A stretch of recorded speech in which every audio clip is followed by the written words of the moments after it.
and welcome to Stitching with Cindy Botts. Today I have for you a quick project.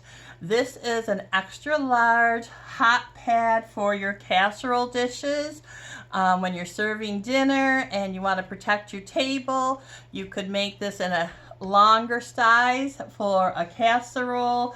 For a buffet table if you wanted to lay several casserole dishes out. This one is approximately 16 by 20 inches, so it's a nice size to lay a cookie sheet on, just so that you can protect your surfaces a little bit, your tabletops, your fancy dancy table runners or tablecloths. This is a great, fun, scrappy project to make. Now, I used a layer of flannel, then a layer of Insulbright, a layer of flannel, and then my fun paisley background fabric, which is also what I used for my sashing.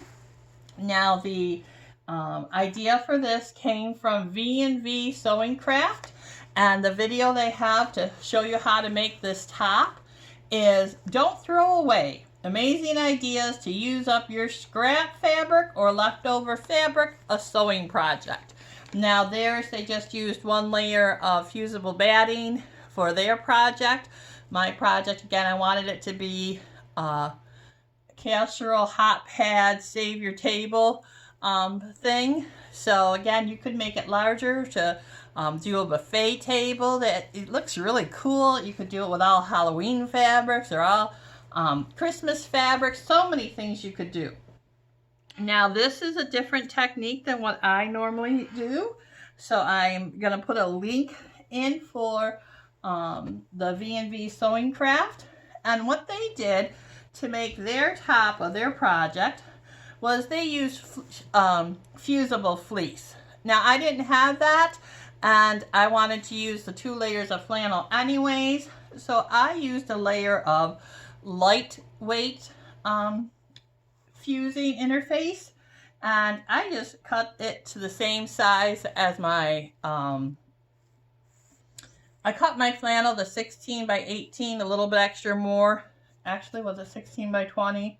I think it actually, when I cut it, I'm sorry, I shouldn't be rambling, was 18 by 20, and then I trimmed it down to the right size of my squares. Now I used 2.5-inch squares, and my interfacing had these nice folded creases that worked out perfect. They were the right size. So when I did mine, I didn't do any drawing, but in their video they showed you how to graph it out. And then my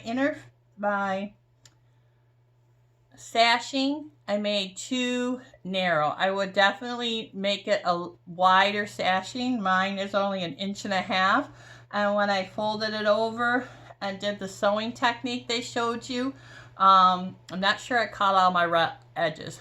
So I would suggest using a sashing that is cut wider than 1.5 inches. You just want to make sure you get all those raw edges, and next time I would definitely do 2 or 2.5, and a larger size probably for my blocks, or maybe sew them together. The other way you could do this is you could sew your squares with right size together, make a nice long strip of them, and then do the same technique that they're showing you, but you'd have one of the sides, well, 2 of the sides raw seams encased already in a seam, the raw edges. So it's just another way to do it. Again, if you had wanted to, you could go ahead and sew a long strip of them, and then lay the strip down and then do their same process, and you'd have some of your raw edges already taken care of. So what I did for my project is I did the top. I sewed through a layer of the interfacing and a layer of flannel. Then I took the top, and on the back of the top I put the Insulbright. Now for this project, I thought it was a great chance to go ahead and take my layer of flannel and put my interfacing on right onto that second layer of flannel and use up some of my scrap Insulbright. So I just laid this down and fit them together. Now this is left over from making pot holders, so I made several pot holders, many dozen, and so I have a lot that are the same size, so it works out perfect just to lay them next to each other and sew them down, just holding them in place through the one layer of flannel. So this is again, I would move this one over here and just sew all my scrappy pieces of Insulbright to my second layer of flannel. Then using the